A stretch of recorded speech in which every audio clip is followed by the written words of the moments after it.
Hello, good evening everyone. Ngayon pag-uusapan natin yung season of growth which is ito. Ayan, pag-uusapan natin to ngayon. So, nakikita yun naman dito meron tayong item.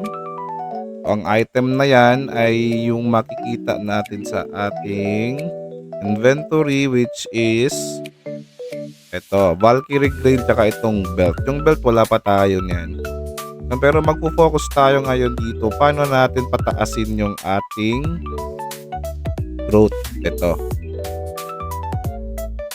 Yung parang logo ng kahoy dyan. Yan kasi, importanteng mapapataas nyo yan. Kasi malaki ang bigay niyan. Malaki yung ambag niyan sa pagpa-farm nyo. Kung nakikita nyo, ayan. So, Blessing of Growth, meron siyang 24% na hunting XP. Item drop, 6%. Monster damage, 11%. Monster damage defense, 11%. Physical depth and magic depth, 110. Ayan. So, malaki siyang bagay. So, paano yan pinapataas? Isa pa, dapat ninyo talagang pataasin yan kasi dito sa Saga, nagre-require yan dito sa season na yan. Nagre-require siya dito. So, dito sa start, ito, kailangan nyo makakuha ng 100 na growth power dito. Tapos ito 150 para matapos yan lahat at makuha nyo to. So, paano yan pataasin? So, kailangan nyo lang pumunta dito para ma-check nyo lahat yan. Punta kayo sa achievement. Ayan, dito, season of growth. Ayan, yan yung mga task na gagawin nyo para makakuha kayo nito. Itong sprout. Yung sprout ay may dagdag yang growth. Ayan. So, nandito na ako sa tag 20. Tapos na ako dun sa tag 5 eh. So, ayan, kung nakikita nyo lahat, origin of growth. Ayan, ayan. Ayan, makukuha din yan sa directive. Kasi hindi ko na mapapakita yung directive eh. Pero, sige, pakita ko na lang. May kunata kong extra. Ayan. 4 pala. Anyway, sige. Ayan, makikita nyo yan dito. So, tapusin nyo lang tong mga to. Ito, si Balder Grod. Makikita nyo yan sa Veil of Ragnarok at saka sa Canyon. Sa 3F. Saka ito dito yan sa Hall of Growth. At ito naman dun sa Canyon. And so accept nyo lang yan. Meron kayong tagsasampung ganito. Kung meron kayong extrang ticket. Yung ticket nga sinasabi ko kanina sa inyo, dito yan makukuha yung iba niyan. Ayan. Minsan meron din yan sa mga gift na galing dito.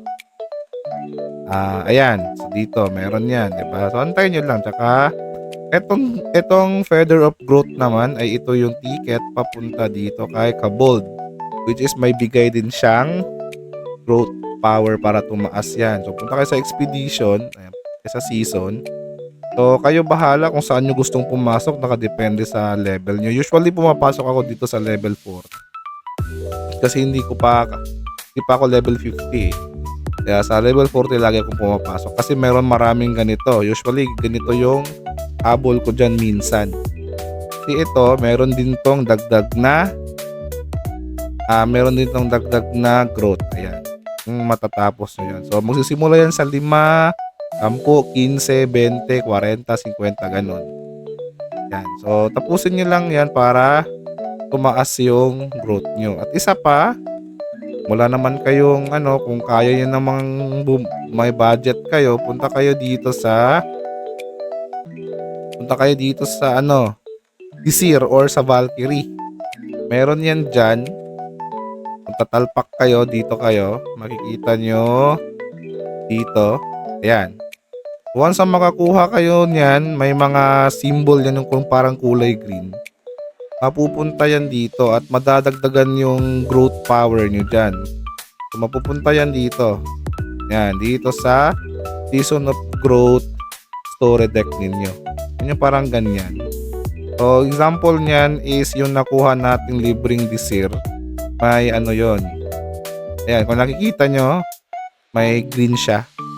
Hindi ko alam kung anong tawag dyan, pero yan yung isa sa mga tatandaan nyo na magdadagdag ng growth power yan. Meron din nakakata ko sa Disir. Ayan, meron din. Makukuha nyo yan doon sa May libre din actually, hindi lang sa Talpak, may mga libre din yan. Tapusin nyo lang yung mga task dito. May mga task dyan. Ayan, yung mga attendance check. Ayan, mga attendance lang. Tapusin nyo lang yan. May makukuha kayo. Ayan, tulad nyan, may libre, 'di ba? So, sa akin, kung tatapusin ko yung 3 ngayon, meron akong makukuhang ganito. Saka ito, hindi ko pa natatapos yung Black Valkyrie. May mga libre ding mga mount companion. Yan. So, gagawin nyo lang talaga, tapusin nyo lang yung mga task yan. Madali lang tapusin yan. Para papasama kayo para mabilis din matapos. So, balik tayo dito sa directive. Itong boss na to, ito, meron yung drop na yung ito. Ayan. Leaf piece of growth. Yan, meron din yan.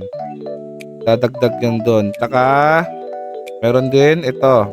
I-apps nyo lang to kung anong required apps. Meron yan. Magdadagdag din yan dito sa collection nyo. Sa akin kasi tapos na eh. Wala na akong idadagdag kasi dyan. Tinapos ko na lahat ng pwede kong madadagdag dyan. At yung iba dyan, ayan. Kung ibubuhos pa natin yan, iba na yung madadagdag eh. So, pina-priority ko yung origin of growth. Ayan. Para makaabot ako dun sa 150. Matapos na agad yung ating saga.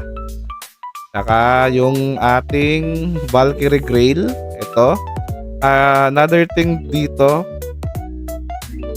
na permanent to pag na plus 10 nyo.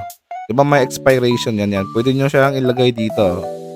Ang mga origin of growth, may dagdag yan. Maraming makukuha yan kay Kobold. Meron niyang libre minsan doon. Lalo na sa stage 2. Parang 80% success yung drop doon yan sa kanya eh. Ito, kung napapansin nyo, meron siyang expiration, di ba? 12:30. So, sa December 30 siya mag-e-expire. So, since na-plus 10 na natin, magiging permanent na siya. Hindi na siya mawawala. So, mga below plus 10 yun, yung mga mawawala. So, pilitin yung makapag-plus 10 kasi once na mawala na yung Season 1, hindi na kayo makakuha nito. Tsaka, so, ayun, kung may mga katanungan kayo, you'll just drop down your comment below. Kaya natin sasagutin yan, yung inyong mga katanungan. Bye-bye and peace out!